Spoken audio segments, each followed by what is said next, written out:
Take a look at what happened.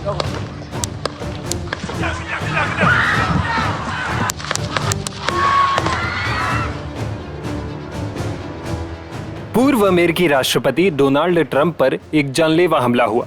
Pennsylvania के Buttler में एक रैली के दौरान 20 साल के एक लड़के ने ट्रंप पर गोलीबारी शुरू कर दी। घटना का जो वीडियो सामने आया है उसमें देखा जा सकता है कि इस हादसे में रिपब्लिकन कैंडिडेट ट्रंप बाल बाल बच गए और गोली उनके दाहिने कान को छलनी करते हुए निकल गई। अगर गोली 2 सेंटीमीटर भी अंदर की तरफ आई होती तो ट्रंप की जान जा सकती थी। जैसे ही पहली गोली चली ट्रंप ने कहा ओह और अपने कान को पकड़ लिया, क्योंकि उसके बाद 2 और गोलियों की आवाज सुनी जा सकती है।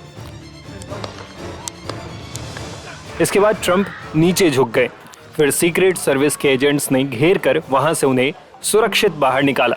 जब ट्रंप को वहां से निकाला जा रहा था तो उनके चेहरे पर खून भी दिखा। वहीं सुरक्षा एजेंसियों ने हमलावर को मौके पर ही मार गिराया। हमले के बाद पूर्व प्रेसिडेंट डोनाल्ड ट्रंप ने एक इंटरव्यू में खुद के जिंदा होने को चमत्कार करार दिया। अमेरिकी अखबार न्यूयॉर्क पोस्ट से बातचीत में उन्होंने कहा, मुझे यहाँ नहीं होना चाहिए था, मैं मर चुका होता। सबसे अविश्वसनीय बात यह थी कि मैंने न केवल अपना सिर घुमाया बल्कि बिल्कुल सही समय पर और सही तरीके से घुमाया। जो गोली मेरे कान को छू गई वो आसानी से मेरी जान ले सकती थी। मैं तो मरने वाला था, मुझे तो यहाँ नहीं होना चाहिए था। ये अवास्तविक अनुभव है। डॉक्टर ने अस्पताल में मुझसे कहा कि उन्होंने ऐसा कुछ नहीं देखा, उन्होंने इसे चमत्कार बताया है। किस्मत से या भगवान की कृपा से लोग कह रहे हैं कि भगवान की वजह से मैं अभी भी जिंदा हूं। बता दें कि रैली के दौरान ट्रंप बिल्कुल हमलावर के निशाने पर थे, लेकिन हमलावर की गोली चलाने के ठीक पहले ट्रंप ने अपना गर्दन घुमा लिया था और इसी वजह से उनकी जान भी बची। जब गोली छू कर निकली थी तब वो एक पल के लिए नीचे झुके। गोलीबारी के बाद जब ट्रंप को घेर कर सुरक्षा बल ले जा रहे थे तब खून से लथपथ चेहरे के साथ ट्रंप ने अपनी मुट्ठी हवा में लहराई। ट्रंप की इस तस्वीर की भी खूब चर्चा हो रही है। इसे लेकर ट्रंप ने अखबार को कहा, बहुत लोग कह रहे हैं कि ये फोटो सबसे आइकॉनिक फोटो है। वो लोग सही हैं और देखिए मैं मरा नहीं। आमतौर पर ऐसा होता है कि एक आइकॉनिक तस्वीर के लिए आपको मरना पड़ता है। ट्रंप ने अखबार को यह भी बताया कि वो गोलीबारी के बाद भी अपना भाषण जारी रखना चाहते थे, लेकिन सीक्रेट सर्विस के एजेंट्स ने कहा कि उन्हें अस्पताल जाना चाहिए। ट्रंप पर हमले के बाद अमेरिकी राष्ट्रपति जो बाइडेन ने उन्हें कॉल कर उनका हालचाल जाना। इस कॉल के लिए ट्रंप ने बाइडेन की प्रशंसा भी की।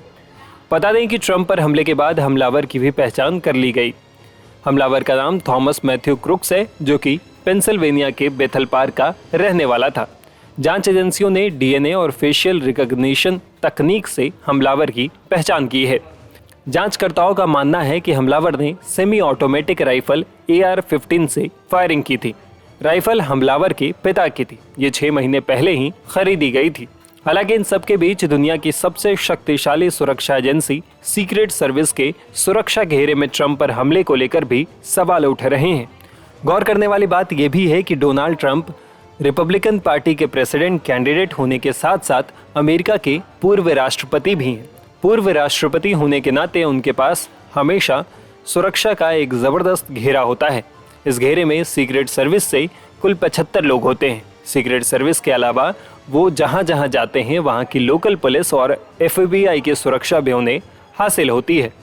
आमतौर पर अमेरिकी राष्ट्रपति या पूर्व राष्ट्रपति जब कभी इस तरह किसी पब्लिक मीटिंग में हिस्सा लेता है तो सिर्फ आगे पीछे या दाएं बाएं की खुली जगह ही नहीं बल्कि वहां मौजूद हर ऊंची बिल्डिंग और रिहायशी इलाका हो तो हर घर की छत पर बाकायदा स्नाइपर तैनात किए जाते हैं।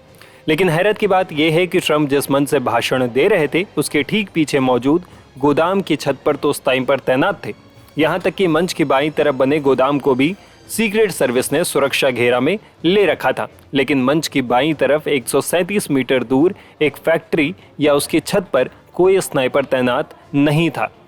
शायद सीक्रेट सर्विस को यकीन ही नहीं था कि इतनी दूरी से कोई ट्रंप को अपना निशाना बना सकता है, या फिर कहीं ऐसा तो नहीं कि इस जगह को जानबूझकर खुला छोड़ दिया गया हो।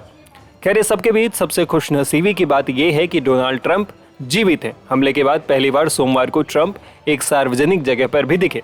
विस्कॉन्सिन के मिल्वॉकी शहर में सोमवार को हुए रिपब्लिकन नेशनल कन्वेंशन में ट्रंप को देखा गया। इस दौरान उनके कान पर बैंडेज लगा हुआ था और वो पूरे आत्मविश्वास के साथ मंच पर नजर आए। टाइम्स नाउ भारत डिजिटल की रिपोर्ट।